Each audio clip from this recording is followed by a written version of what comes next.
Yabo munyina machima kwa baby emfa emra bedwam tumede so on Adom TV live on DSTV channel 280 Go TV channel 119 Multi TV Digi Boss on live and so you streaming on all our social media platforms from Facebook to YouTube. Baby akobi search for Adom TV. Adom TV. Na unhu streaming ne pe ya hye mo obi so nya benhwe ja comments to ase sene na otwe en fefefe npa to de ba na ho tie be kenkan dia ma why yenya tenie no emfa emfremu na yema yakasa no ente yeka yasme pese yeka yemfa ohun enhyemu wasma pese o kan wasem ba ma wasem no honte na nye obuo ne die ekwan so *281# select option 4 twagum ne enko na le pemisa be 1000 cedis na where ni area kwansa Franco Trading Enterprise akofa ne papa e de abadwa so ye ne woton se eye phones nkwa na opedi e Nokia Samsung iPhones for ne echet Franco Trading Enterprise o makachi ne kopa bi eto o me ne mabo fom papa Ghana me nim showroom a ne mabo e wo fom chen Franco ene ma papa nso mo eto ne ma otoma na nyina no enye ne ma efa free kwanche ne bi to ade of Franco na ho teach makwa ya kase behwe aye ho adwuma e de ama say smart TVs so ranging from 32 to 55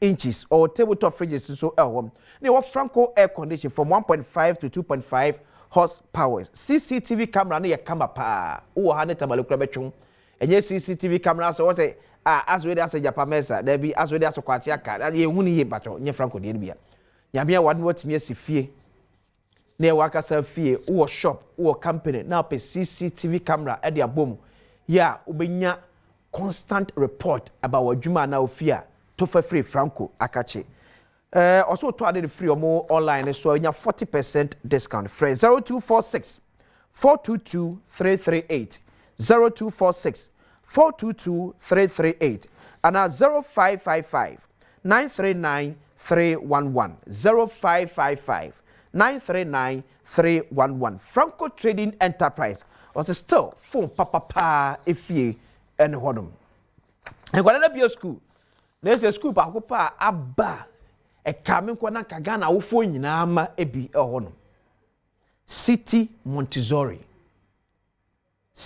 Montessori Republic Academies Cambridge Department me je say school we sinyame wadom na abatimi ewremu a obatai watwadi akyerɛkyerɛfo no ɛwɔ abotre unimade na wo kyerɛ no ade ba ko e ma de kyerɛ ene adesua konkan sɛ nipa na wo kyerɛ wade so wote ase a onye ne gidigidi ode agro be kyerɛ ma so no besimi ate ase de afa no oyem kra be hyew fa ba ko City Montessori se obo mo nchen ya AstroTurf Robotics STEM ICT Music Lab school bus and so on body facilities akasa so hodom hwehwe mo ewo kaso a Obom Road Oben Lamte Mills obi admission atum frame 0249 282 529 0249 282 529 City Montessori building global citizens.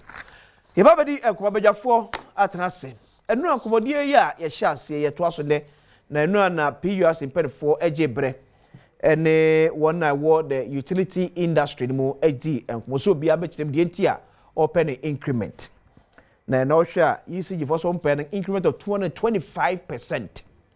Ghana Water for some pay an increment of 280%. Obi akwa defend the ntia or pesa increment no. Now anapa me take you through say increment ni take effect. Send na wugina bia ete e won kane a wotwe mu ensuo ka wotwe mu say increment ne ba be pegya e de akọ di beti na fe be fa enhye asem eti say wo hwe o TV ni so the slides no eguso e de amount. Okay, to first one no aye proposed tariff Ghana Water de no enie sesi am no eka say ejina 5 cedis 28 pesos ba se entumu no eba ebepegya akọ 20 cedis and 9 pesos. That's entumu of 280%. Sorry bete now ko honest one so ade Ghana Water for eka aye say ya increase am from 280% dia adwuma no begu the Ghana Water for eka no say ya anto ensuo buo no by 280% Ghana Water Company Limited ebe shut down. Omo justification no ebi say one. Also because of illegal mining. Ma'am, the next slide no. Also illegal mining.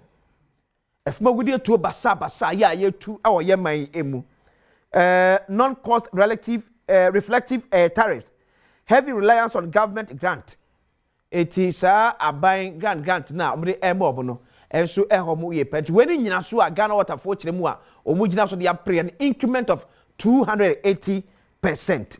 Now, the friend say ene se unsuo bo eye 100 Ghana cedis. Mam next slide no.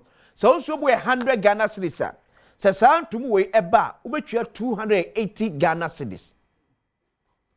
Se sa ntum we pen for agitumu a ubetwa 280 Ghana cedis. Se tumu se agi atuma sei ene beye e de ama wom. Afa fami ekọ yisigi for de no eso. Se yisigi for se wo hwe omo current rate na per kilowatt na eye 19 pesos. 19 pesos. But near yisigi for ehwe no so munya 225% na ebeko 61.8 pesos per kilowatt. Netco eye 56 pesos. So musu enya omo increment of 174% na ebeko 1 cedi 54 pesos. Gridco eye 7 cedis 38 pesos. Omusu per increment of 75%. Omunya de obeko 12.9 pesos. And a VRA eye 45 pesos. Omusu per increment of 59%. And so de obeko 71 pesos. Eti omusu de enonom. Eti se uba northern se projected tariff increment. Si eji we nyina etumu ewia uba southern sector. Yebenya increment of 105%. Na northern sector nya 120%. Si ye na ewo esoro onom no. Ye de betuma ko 120%. Ye wa na for eba 105%. Eti say ena omuchiremu ete quick kwamamfa enkonentie asem anura Electricity Company of Ghana omo head of communications William Boateng editor dwa dienti a yisigi hia sa increment of 225% no ene afam musunso aso benya awo enka ne awsem so tie William Boateng.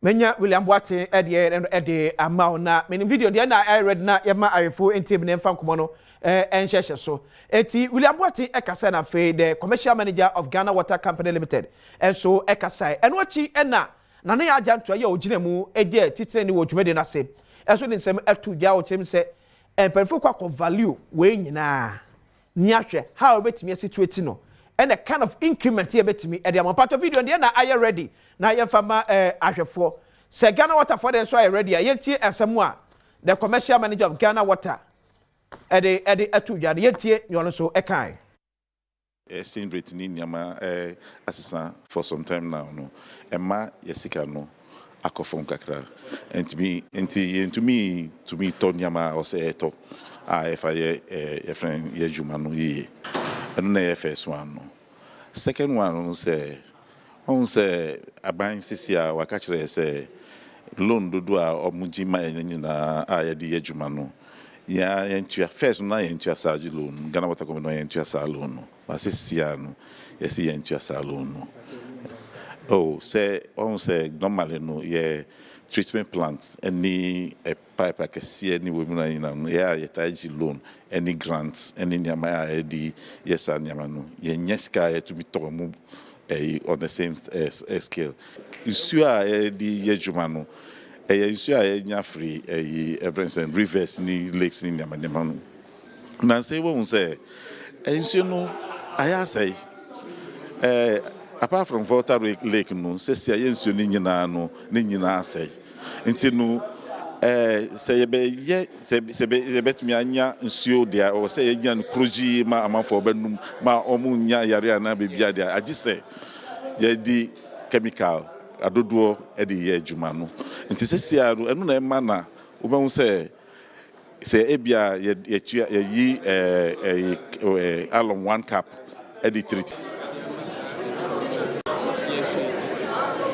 O ntumune de ehu hia say ye hwa ne ma bebre a chechiri mu say mu nyina amate ye de aba papers mu website sisi a me no kase be presentation ama ye nyina ye hu ne aye pese ye kire no na wo hwe a ye operational cost ye friend operational cost mutum say cost administration customer services ye ma investment say di wura adwuma ni mu ni nyina ya because ne ama na ye use nya mfidie no na say bibia fidie bia betobia o life span say replace no system no expand ye disike wuram sa na manyina be kire te no nti na ye hia say ye be bibia ma ye wo ho no na etuma madwuma na ye no aso ani enye boni bia.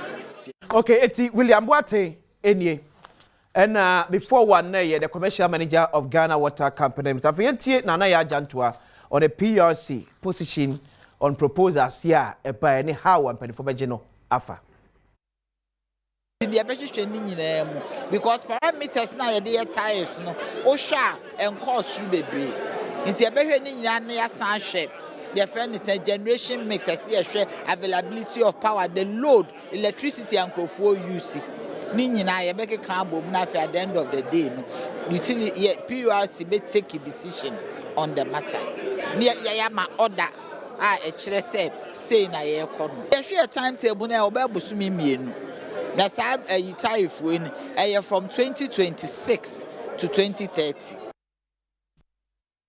Eti Nana Yajantua board member of Public Utilities Regulatory Commission or presidential staff and so on AD Jumedi enim yaji reasons in tia or says omu wi a omni Ghana for so be hia near bisa Ghana for say and tumuna omo penny reasons omo dey attach in the Ghana for my dwen musabe for atrase Honorable Japa Mesa, former member of Parliament Malaysia was second constituency, former Deputy Minister of Energy, a former Minister of Tourism.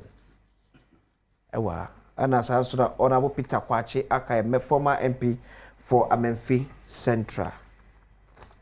Honorable Peter, yes, sir. Was also a marine engineer. Yeah, Mama, you say, members of Parliament, no, or one of US marine engineers America phone in Huagro. Never. Ora wa sheye. Yo, medasi me. Na me mamu ina achi. Na me ma Amenfi Central, de Ghana fo ina achi. E chase ya no. Ye be chase mama sa okay. Wo say enom ti say. Mo ne beyin Adom Kwanya me za chen. Opposition ye. Oh. Che or face. Okay. Minchia waiting for. Minchia brother Aka. Ishe ya chere papa. Na mofa kunye na mon wish His Excellency Alhaji Dr. Mahmoud Bawumia well on the campaign or shall say or Ashanti region and the pay. Okay. Party for na or Ashanti region. Ombe wana kumum na ne nsampa odenam no wonti okay na 31st January mbreno so ame maka yen primaries no ye ebusuyan nkomo ne yedi onye aroba hyehe onye nsam keka onye gidigidi oye bia ne vision a owo na kwana obotum waboa ma MPP ye regain power okay in 2028 general elections na ye kwana yakoton asam ame bebe megina no my very public if you the Dr. Mahmoud Bawumia okay ono na se nyame Adom na se MPP fu ye yin mozi enima obobo en me yetumi abapa obiem but of course that said no ntrede nke no so oba mamo ntie wona asam bia should open our doors hearts and minds to message our biazaba na yen way then you take a decision on the final day but we just the Yakopon Yadoma His Excellency Dr. Mahmoud Bawumia no bezin kunim ma yen akọ akensi 2028 okay yeah I said what the when you are starting politics already. Wish mo flag bearer aspirant well. Problem on your hand. So when you know Mamba start because he come the ben in Munu Mukuri. Man start. They are from Western. They come wish you say more party, more starting and more organizing. Because the fit near so much say. So one feel you move pre in 8 year cycle, a bit drawn you cannot come. Do you some solar? We well foot to add the more. Oh, that's physician don't heal. Don't your party don't NDC for your sometimes no I get amazed when the way you want to comment on the MPP issues. Oh, sir, we need a strong opposition. I can't eagle party. Oh, intra make I can't eagle. Okay, me because yeah, why here? Why organize that? This 8 years no, you cannot come up. 4 years. And on opposition 8 years. No, this 4 years they definitely no matter what they do, they will lose. And the SMS. Only lose 2028. 2028 they will lose. I don't organize it. Now much me appreciate. Okay. 8 years no, if they have done well, maybe the cycle will favor them. Yes, sir. Now the more you know, 8 years person fair and now more I shall organize. And there will be no opposition for a long time. Why? It's already well, I will give that advice. Minya, maybe not fana. I don't think so. Tariff agreement. Now tariff, you know, ubo clip you hana. Adia, we share omu reason na baby so share recurrent. As every year beyond the same story. When they go back to 20 years. Okay. 1 minute, sir. I don't think 20 years ago, increased tariff. The can say to give better services. So, and I cycle. They have given reasons. Ebi so wa hadwe kakra na o hwe water dia galamsey dia no no they may have a point na baby so wa edom hwe ne kakra na sometimes no say ya appoint leaders na ya mon KPI, that's key performance index na ya mon say no do something to make sure that you turn the company around. Okay, not the easiest way to say oh adia no ya antuma your company no be collapse. I mean, I don't just say anybody at all can do that. Look what's now your boka no about share to the consumers. Okay. Now every time consumers in the year suffer. I was in Malaysia, I think for 20 years, water and electricity bills were not increased. Malaysia? I tell you, not increased at all. It means they were doing something right because you are selling something. You are selling. So you increase more and then you sell and you make your profits. You had the idea, no, I didn't want to cry, no, oh, boka. And so every year, no, because of your inefficiencies, no, you shift it to the consumers. It's so bad. It will be a bad appointment, be a man, because MPP happened, NDC happened, before NDC happened, before, and every time you are cycle, it's time, or they put you a stop. Now, Obi, I didn't see what say you are watching the one obey, you know, obey. Now, baby, I'm galamsey, no, well, galamsey as a country, no. Small scale mine, you perceive a crema say, you perceive omoye responsibly. We share NDCR, some of the responsible cooperative mining and skill development.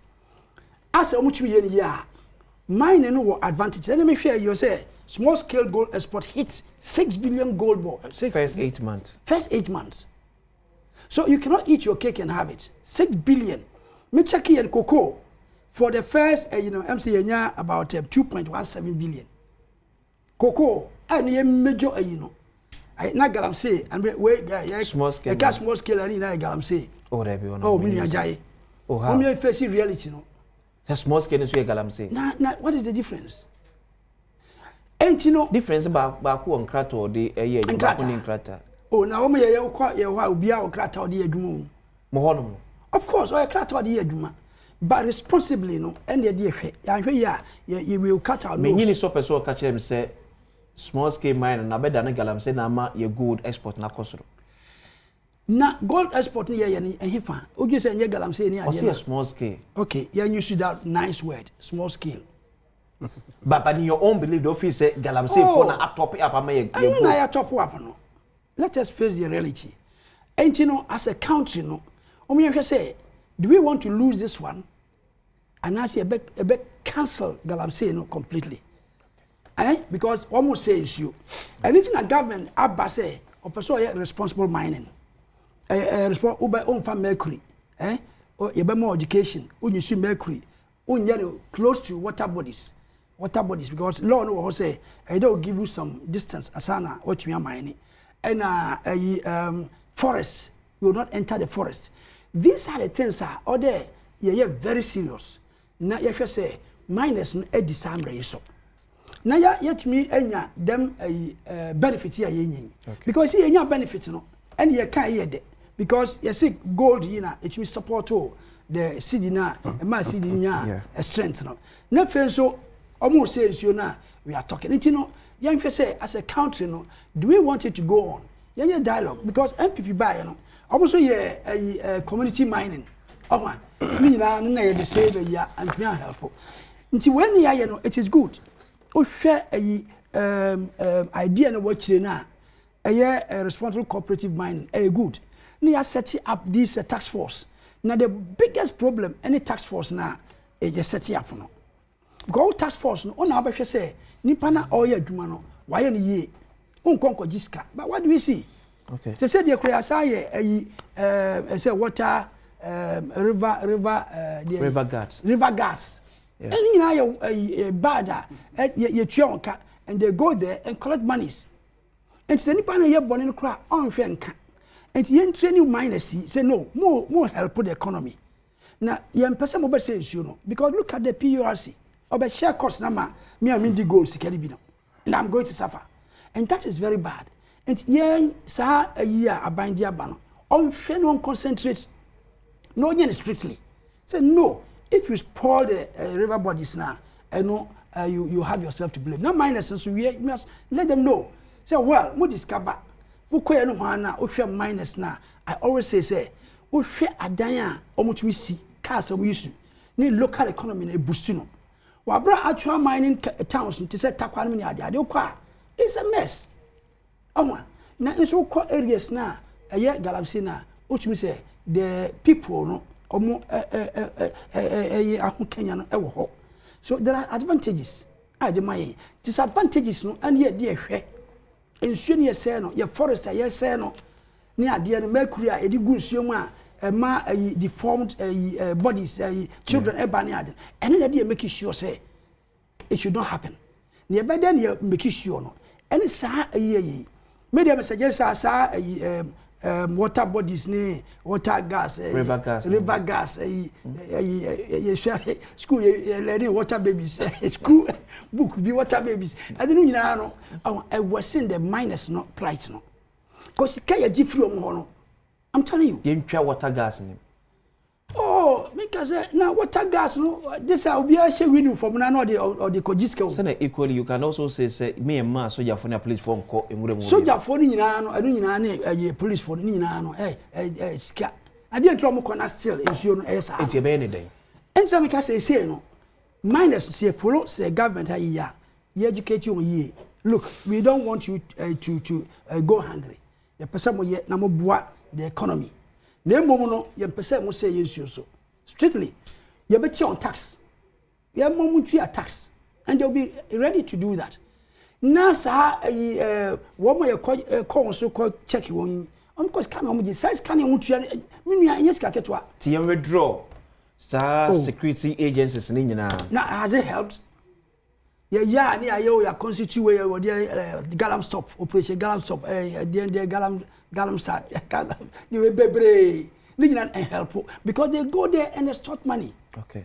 I'm afraid Americans ask me they extort money and say community na ya galamsey also ya how say ya galamsey no also ya na how because of a truth no we share economy e bana galamsey no bia wo nyina ya bio nti community na kasa shedan how community no en how because galamsey for ba they go and drill borehole for the communities no now but say branch any katesi na akoye bi they get something ni na ya demand and supply koye bi a almost enye sika enti who attacking galamsey for no class sometimes no you become very unpopular. Okay. It is how galam stop ni galamsey ni galam and ni no.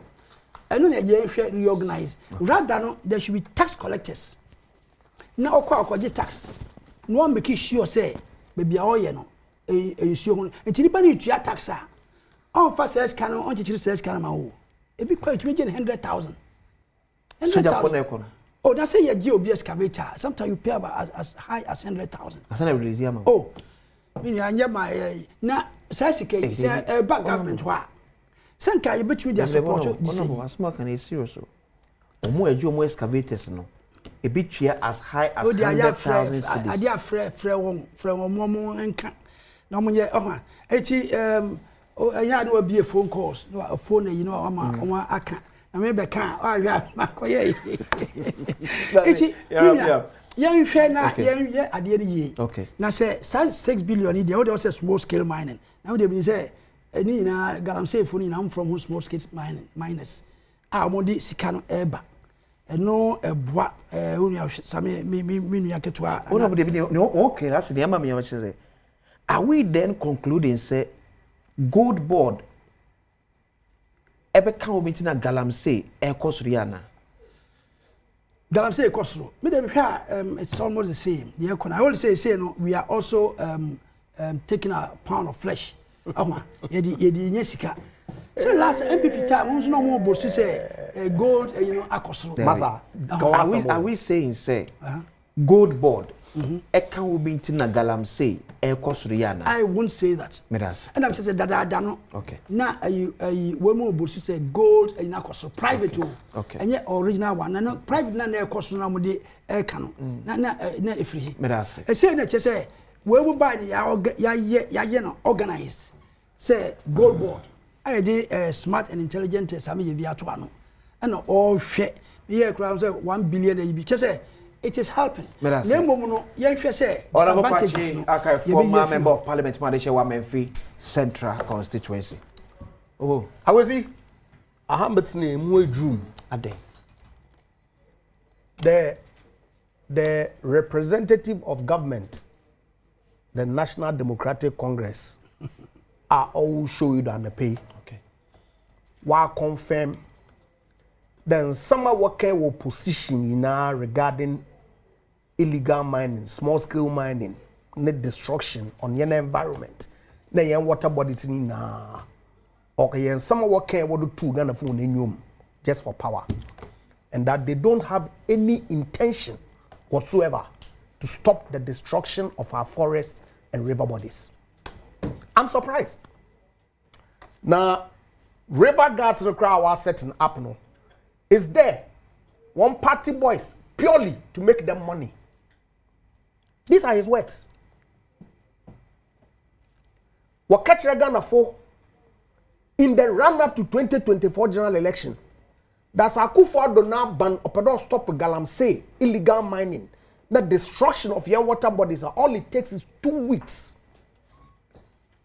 We be declare. They called on the president then to declare a state of emergency.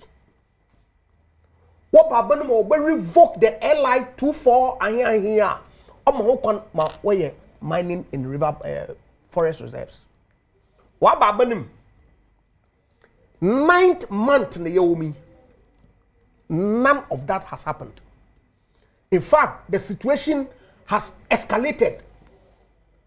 And there, okay, and there, small scale mining here, Samidienfi, Odu Tinuhui, is all coming from illegal mining.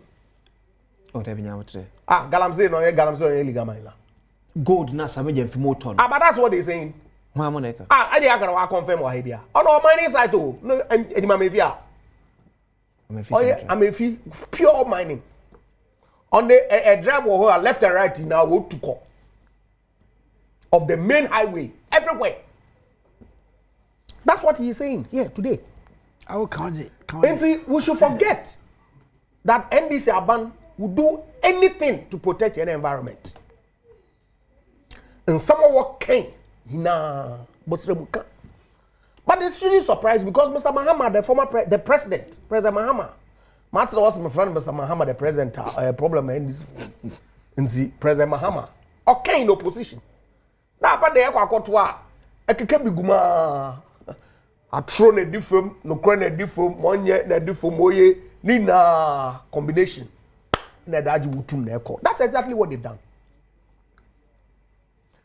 Now, Kufuor, president, what to Tima, what fight galamsey, and then this fool would you know, also 2 men ever, a bomb on my head, and I was short, I mean, from the Obin on a guy, one. I think that's he's in government. I think that's me, Dr. Tony Obin, we deny you. He was there. We all saw the videos. He was there when Papa me every reason video name.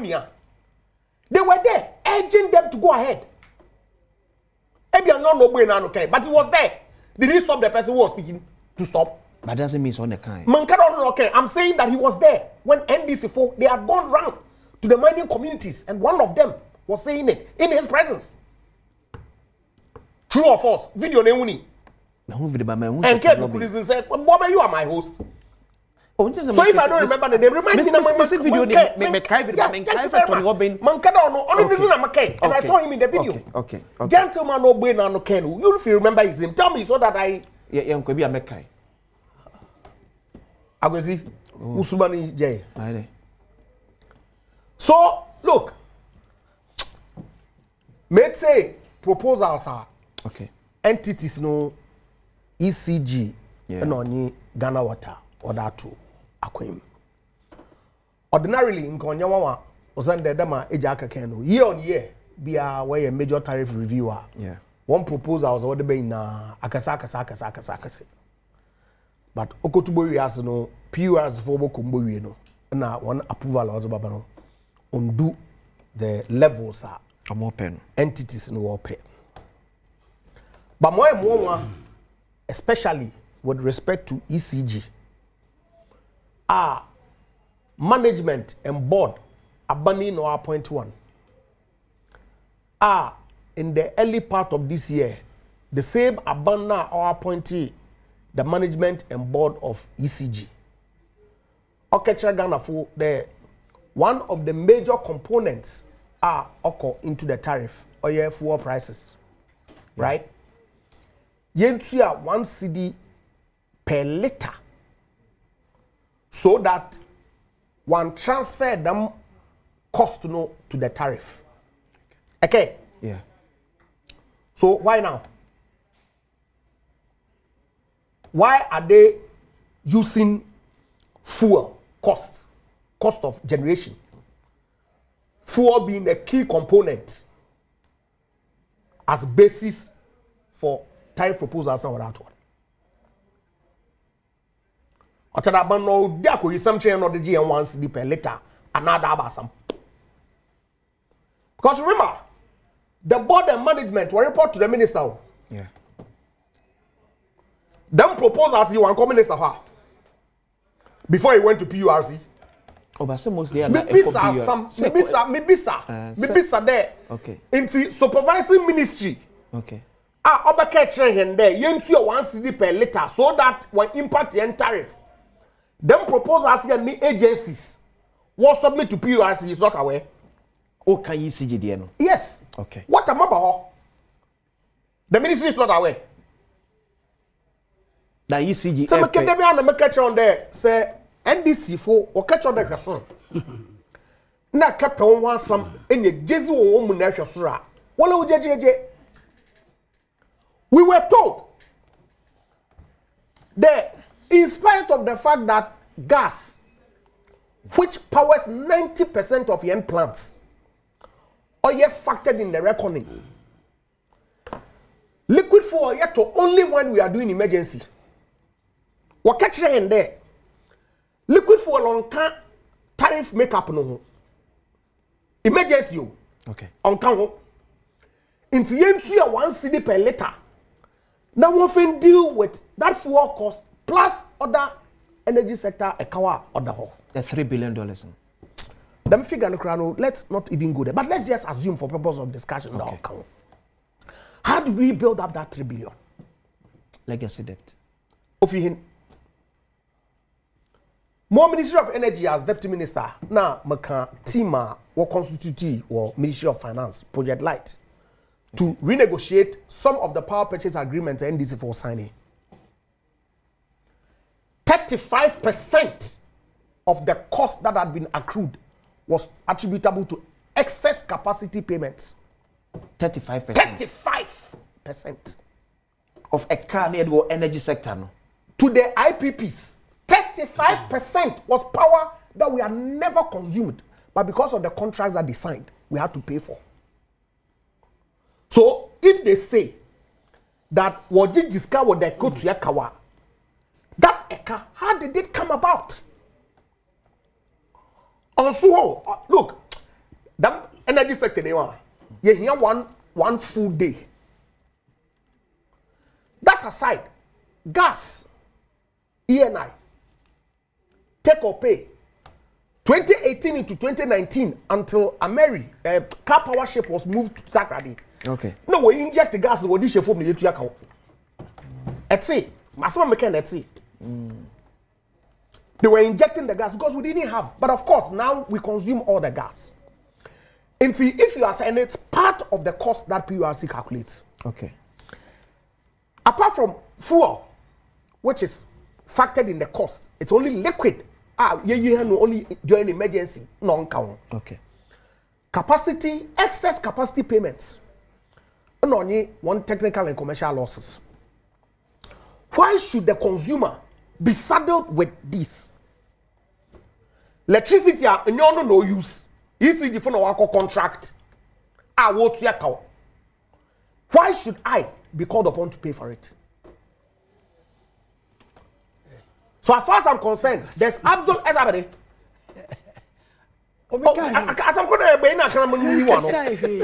now,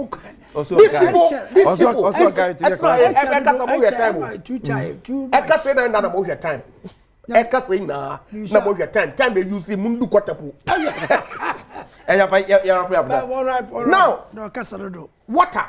Ordinarily, yes, of course, actually, figures now, what's the year for metric ton of water? Yeah. Also, ordinarily. But the key component of one cost, the chemicals are already treated. Yeah. In the past, it used to be the 5th most expensive cost. Now, it's number 2, apart from one administrative expenditure. What is causing the chemicals or the Ghana water? What they treat in Suno? Is the galamsey? Who is responsible for protecting our water bodies such that when they're polluted to the extent that Ghana water has to spend all this money to treat it? Government. So the government should go to sleep. One day salary about day, according to them, when they were in opposition, they say abandon sika about day. 1-2 land cruisers at the expense of the public purse. We are a Juma Yazasha one and sa work at Ghana for the bottom why ye. MPP aban 1 2 million, 1 2 1 if you want number. No one brand by ye.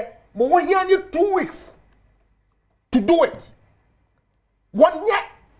And you call on me, poor Japabesa, to come and pay for your inefficiency. It can happen.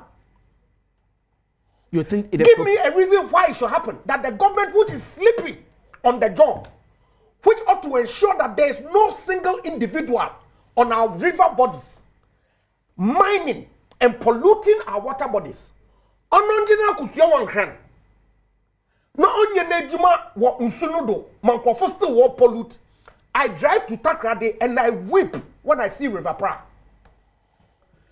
Nana Akufo the neighbor do a king. And some maybe woman may offend your politics.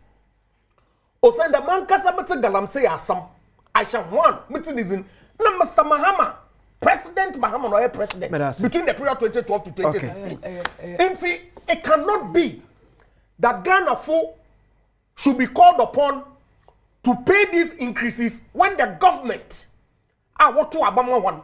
The oil one responsibility to ensure that the water is clean is sitting in Accra enjoying fast salaries and benefits. Former Deputy Minister of Energy. That's no actually enkwon. You've tried name Brabamba star 281 hash.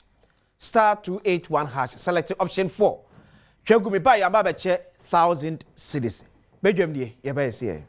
80 bedroom any the first 1,000 cedis no I already start 281 hash select option 4. Patcho ma me draw na mention me first 1,000 Ghana cedis because a compute Ghana say ya be school eti wo say be school amuncha nko na ne papa de nyina ewo efa anema edisua for de beko school see a free phones equity laptops printers any be ohia e school be al compute Ghana say bra from enakosi 21st September Oko Compute Ghana showroom bia ubenya special student discount eti ya brands pete say HP Lenovo Dell Samsung LG Tecno Infinix Itel Huawei any ekeka eho enyina Mr. as low as 3,500 Ghana cedis ubenya a reliable durable laptop from Compute Ghana from 0302 752 020 0302 752 020 and now WhatsApp mo 0243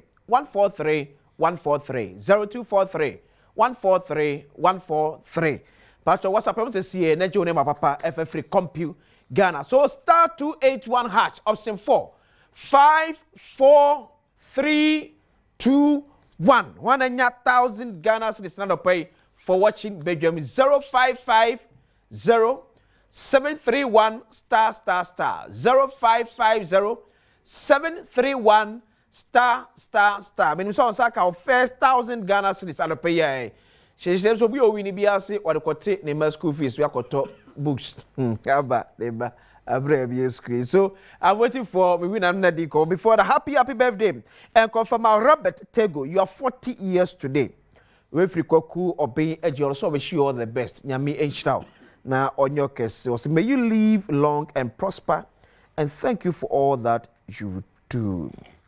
Then happy birthday so enko efma ante boatima ya opokuase we efri kwame chum kwachi driver multimedia of one sofo ya oda sem ano say omunyina we show happy birthday so ante boatima ya opokuase na your birthday you wish you all the best nyame enyo kese ko so be kese pa ona bwakwa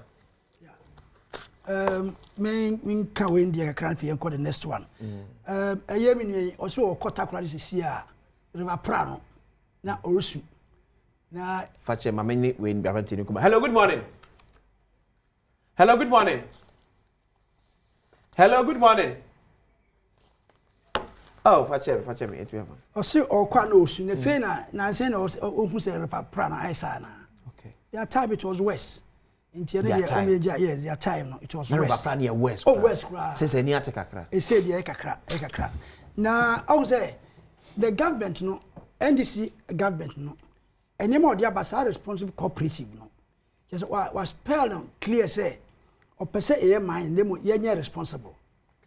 I don't them say Pennyfoy call Akoshia minus na Omunya Akoshia. But when I say difference being a war that responsible cooperative mining and the community mining are present for the time you're launching. Community mining may who almost a focus. And I say, Omo yana boys no, yama boys no, a galamsey. But wait there, we NDC, the idea you say, yabamo training.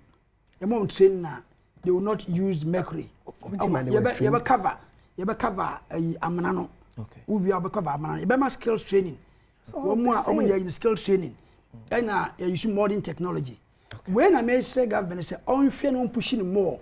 Okay. Nefe, when we are balloting it down, balloting NDC government now, any one more, you survive these things. Okay. Because if you are jarred there, or buy the wrong thing, you want more money. Yeah. But say, how much me, Emma, supervision here good, and I make what tables need, young power miners no one to tax move. Okay. Rather than say Sikano, air core obiho because Osro say all ya dear. Okay. As a very win-win situation.